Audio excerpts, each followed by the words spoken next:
नमस्कार, मी सुवर्णा धानोरकर। ज्ञानोबा तुकारामाच्या जयघोषात संत तुकाराम महाराजांची पालखी काटेवाडीमध्ये पोहोचली। काटेवाडी इथे परेड कुटुंबाच्या वतीने धोत्राच्या पायघड्या घालून पालखीचे स्वागत करण्यात आले। ही अनोखी परंपरा बघण्यासाठी वारकऱ्यांनी मोठ्या प्रमाणात गर्दी केली होती। त्यानंतर पालखीभोवती मेंढ्यांचं रिंगण पार पडलं। दुपारच्या विश्रांतीनंतर रथापर्यंत पालखी खांद्यावर उचलून आणण्यात आली। पालखी रथात ठेवल्यानंतर धनगर समाजातील भाविकांनी मेंढ्यांसह रथाला प्रदक्षिणा घातली। सुमारे 15 मिनिटे चालणारा हा रिंगण सोहळा पाहण्यासाठी भाविकांनी मोठी गर्दी केली होती।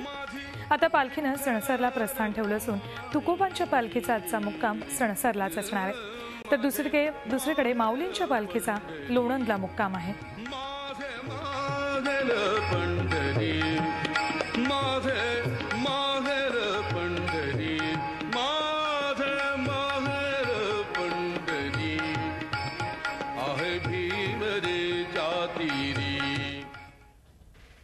पंढरी वारीच्या निमित्तानं लोणंदमध्ये मुस्लिम बांधवांनी एक अनोखा उपक्रम राबवला।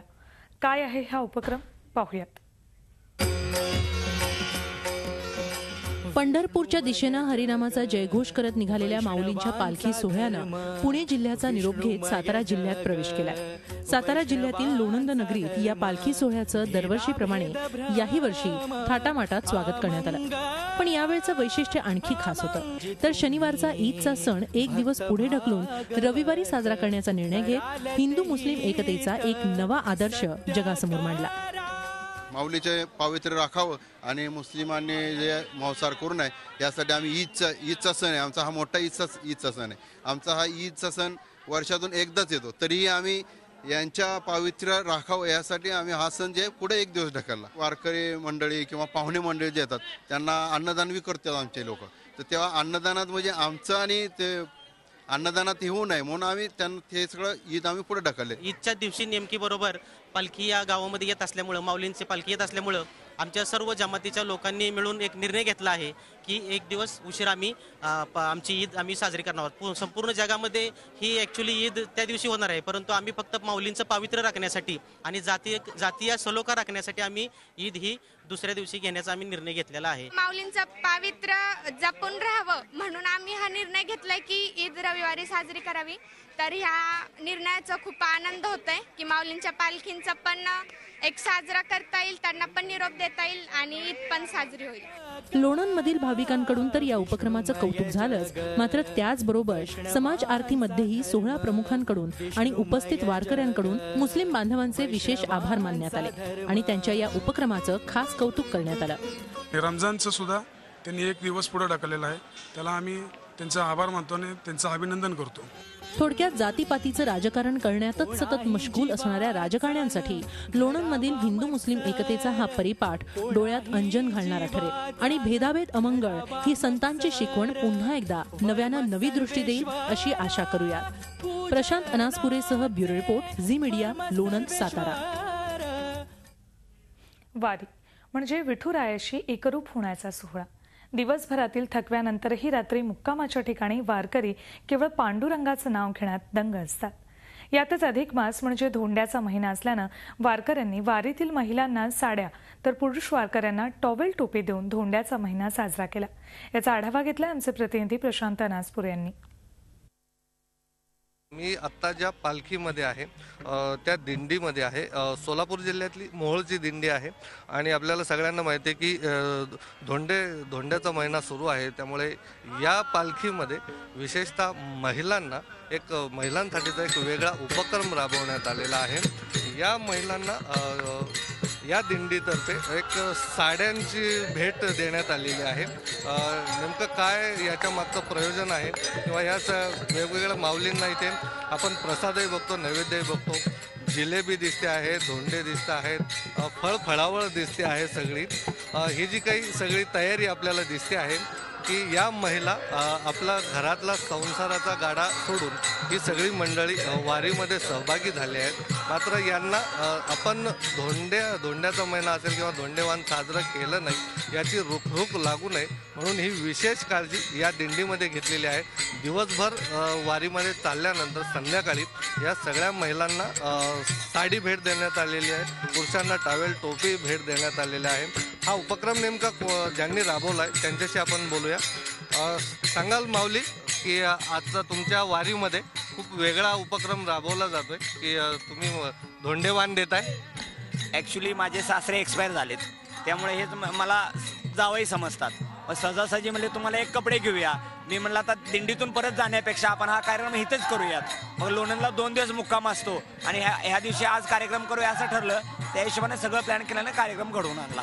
आणि काय सांगाल धोंडेवाण वारीमध्ये तुम्हाला इथे करायला मिळतंय, काय वाटतंय आज? छान वाटतंय आम्हाला, आनंद वाटतोय.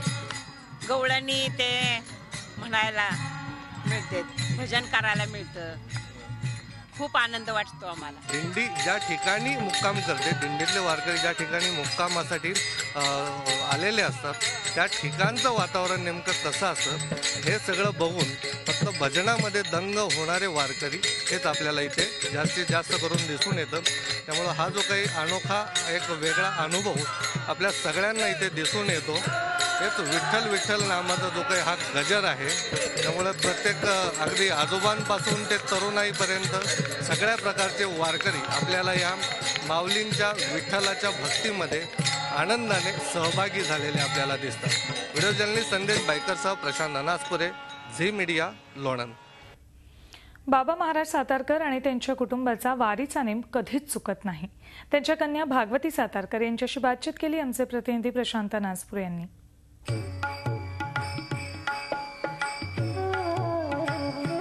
आज आपल्यासोबत आहेत हरिभक्त परायण भगवती महाराज सातारकर, ज्यांना आपल्या सगळ्यांचे आवडते कीर्तनकार बाबा महाराज सातारकर यांच्या कन्या आहेत.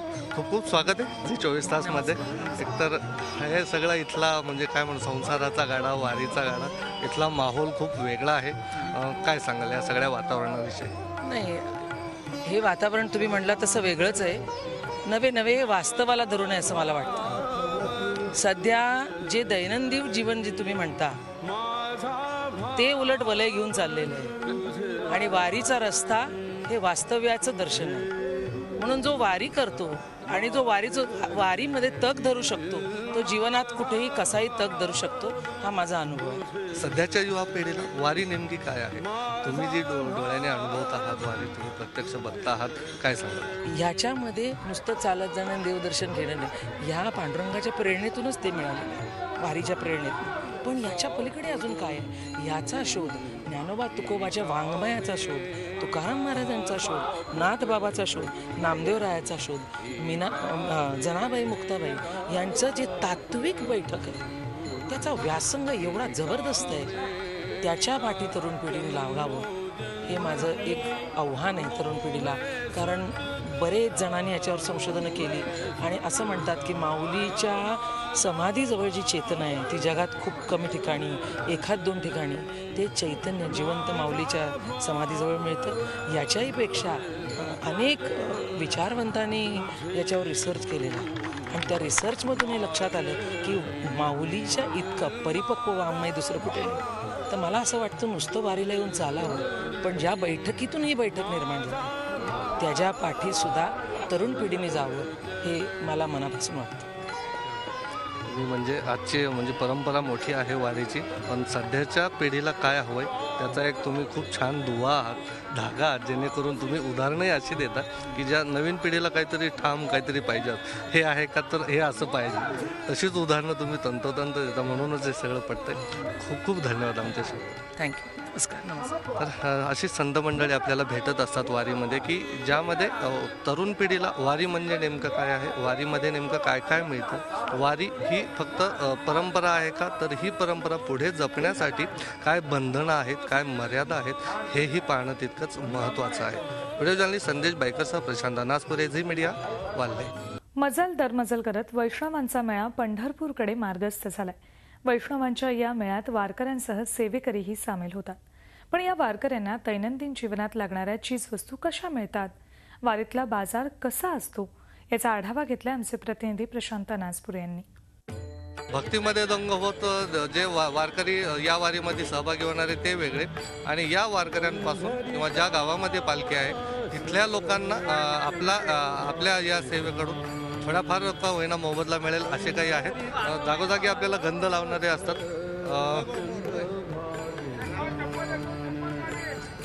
काय इथलाच आहेस की वारीसोबत असतोस की काय? वारीसोबत जालन्याहून आलेलो आहे. किती रुपये मिळतात एकदा आता मला गंध लावलं तर मग किती अपेक्षा असते तुम्हाला? 1-2 रुपये असते. जास्तीत जास्त किती रुपये टाकतात लोक? जास्त 10. रोजचा 200 रुपये टाकतात. सगळ्यात जास्त कुठल्या गावाला मिळतात पैसे? आळंदी, पंढरपूर. वारकरी ह्या आपल्या कपड्यांच्या बाबतीत खूप टापटीप असतात. म्हणूनच इस्त्री बघायला मिळते आपल्याला की वारकऱ्यांना हे जे वारकरी आहेत रोजचं आपलं जे कपडे आहेत त्यांच्यासाठीची ही सेवा आहे. त्यामुळं यातून मावशी किती रुपये मिळतात रोज? 400 रुपये मिळते. किती रुपये घेता तुम्ही एका कपडे? 15 रुपये घेते.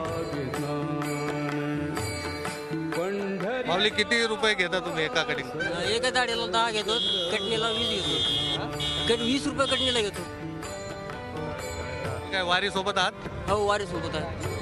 किती रुपये मिळतात सगळे? सगळे आपले 2-3 हजार रुपये होते. रोज 2-3 हजार मिळतात का पूर्ण वारी? आपलं पंढरपुरापर्यंत.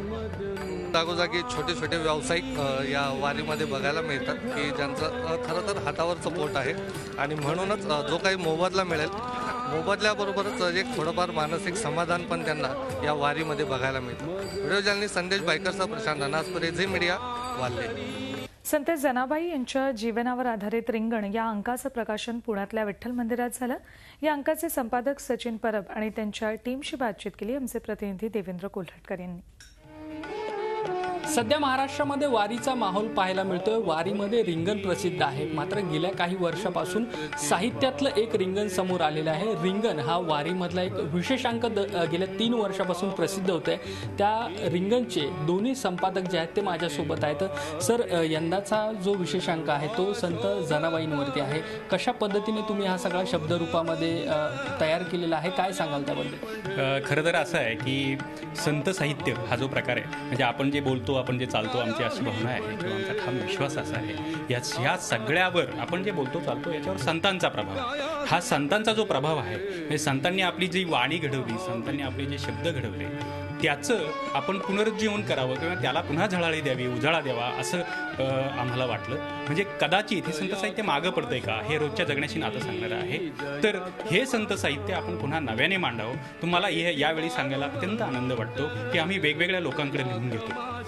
त्याच्यातले जे तरुण लोक आहेत त्यांनी इतकं सुंदर साध्या सोप्या पद्धतीने ते लिहिलेलं आहे, इतकं प्रभावी लिहिलेलं आहे. म्हणजे मला आवर्जून सांगा वाटतं, शर्मिष्ठा भोसले नावाची एक युवती आहे, तिने इतकं सुंदर मराठवाडी जे शब्द आहेत अस्सल, त्याचा किती छान गोफ विणता येतो एक रिपोर्टाज करताना, असं हे केलंय. प्रशांत जाधव असेल, निलेश बने असतील, हे तरुण पत्रकार मित्र आहेत. इतक्या सुंदर सोप्या शब्दामध्ये ते सांगतायत आपल्याला संतांचे विचार समजावून.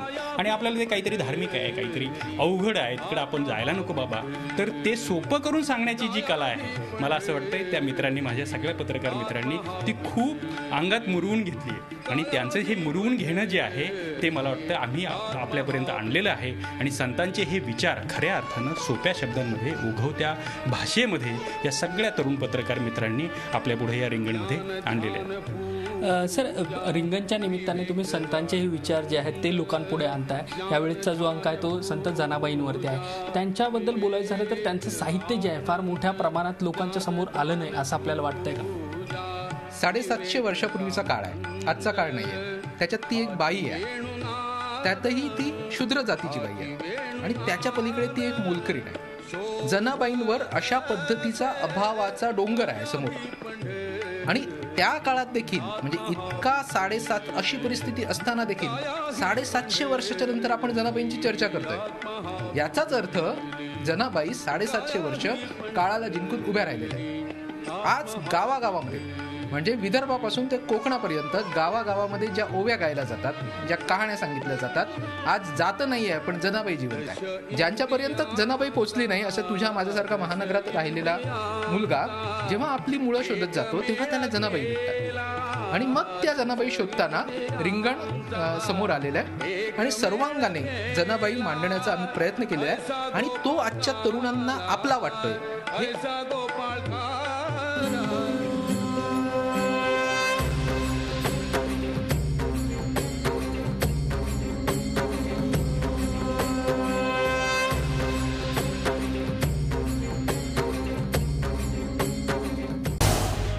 झी 24 तास रहा एक पाऊल पुढे.